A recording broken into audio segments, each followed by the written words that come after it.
Nikola Jokic and the Denver Nuggets are back in the Western Conference Finals for the second time in 4 years after an unbelievable offensive performance against the Suns. As we talked about recently, the Nuggets' defense has held up well in the playoffs, but the offense has been nearly unstoppable with Jokic. Against Phoenix, Denver scored 125 points per 100 possessions with Joker on the court, which would rank right at the top of the league, just like it did in the regular season. Nikola averaged 35 points and 10 assists per game on 66% true shooting, and the Nuggets actually outscored the Suns in every game during Jokic's minutes. He's been particularly aggressive in these playoffs, hunting his own shot, punishing teams who are reluctant to bring a double. Phoenix tried to play him straight up with DeAndre Ayton, but he just has way too many moves.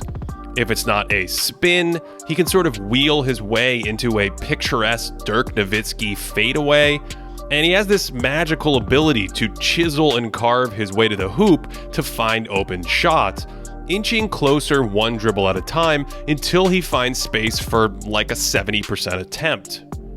Jokic might have the best touch of any player in league history right around the basket, floating in swishes from short range at weird angles, and his body control and strength make this possible against the clock, decelerating for a little rolling hook. The Timberwolves tried 3-time Defensive Player of the Year Rudy Gobert on him, and Gobert's size bothered him at times, but Jokic has so many counters, it was hard for Gobert to really stop him, going to the spinning fadeaway here, and on this one, spinning into a nasty up fake to drop it into the cup. Joker is so big and anticipates the game so well that even when he misses, he'll go grab the rebound and score anyway. And if you count these mulligans as a single scoring attempt, his efficiency jumps up about 4 percentage points, so his series against Phoenix was more like 35 points on 70% true shooting. Now, if Jokic is torching these teams, why are they so reluctant to double him? Well, it's because he might be the best passer in basketball history. We talked about his historic passing repertoire at the beginning of the season, and it creates an impossible choice for teams who can't slow him down in isolation. Sometimes it doesn't even need to be a double team, just cheating down into help position invites a no look for an open three.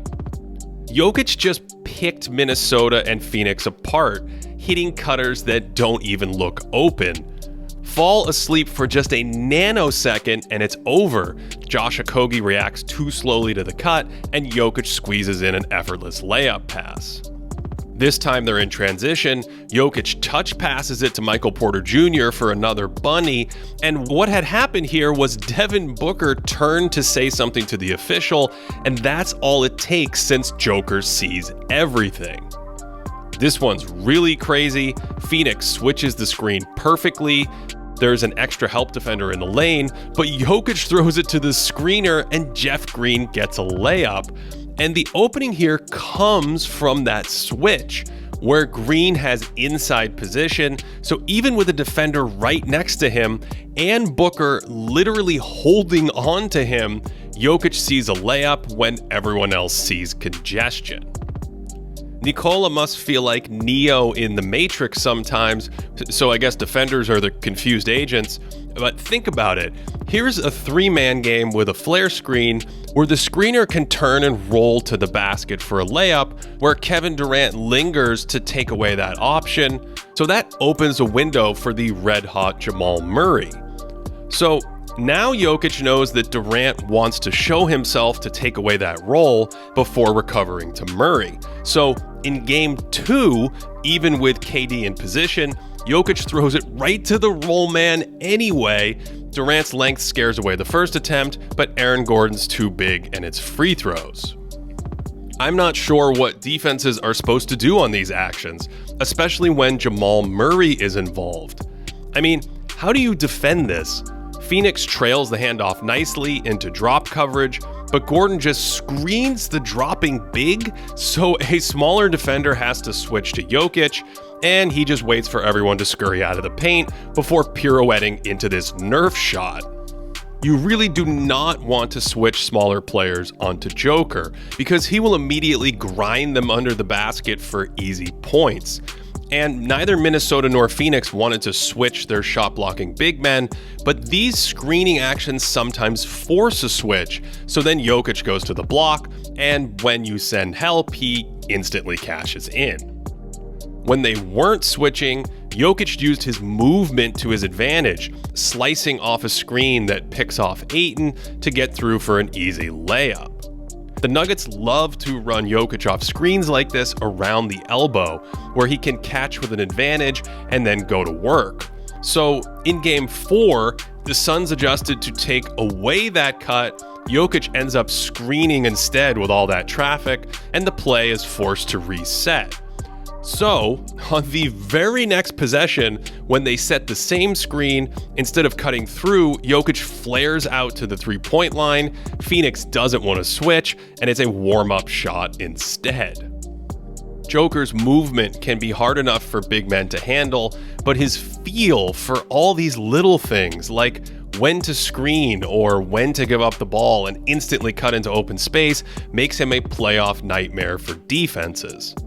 I really love this one in transition, where MPJ cuts back for a handoff. Mike Conley thinks he has his man covered, but Jokic thinks those two cuts clear out the lane, so he passes just so he can cut into that space and get it back for a dunk. Think about guarding one of these handoffs with Murray. You don't want to give him airspace on the other side for a three like this, but that also means if you're guarding Jokic and you even think about leaning, he'll keep it and toss in some running witchcraft. He and Murray have been unstoppable in their two-man game, where Jamal can come off a screen for a jumper, or on the very next possession, take an extra dribble toward the basket to draw over that big man, freeing Jokic for a little floater. Jokic's touch might make him the best short roll finisher we've ever seen. He shot 63% from the mid-range against the Suns, and if the defense overcommits to Murray's jumper, he's good enough to just hit Jokic for layups. When Phoenix brought extra defenders into that action in Game 6, it just freed up Jokic to pass. And he's probably the best short roll passer in league history, so putting two defenders on Murray creates all kinds of issues. The last area teams have to contend with is Jokic running pick and roll as the ball handler, because again, teams don't want to switch that ball screen, so Jokic can use that window to attack downhill. Since it was hard for DeAndre Ayton to navigate these screens, Denver ran this a few times earlier in the series so they could set up this gambit in Game 5, knowing that Durant would briefly help Ayton, so the lob would be open. So, to recap, Minnesota and Phoenix struggled to stop Jokic in isolation, but they didn't want to double team him. When he wasn't scoring, he passed them to death, and his two-man game with Jamal Murray has been nearly unstoppable.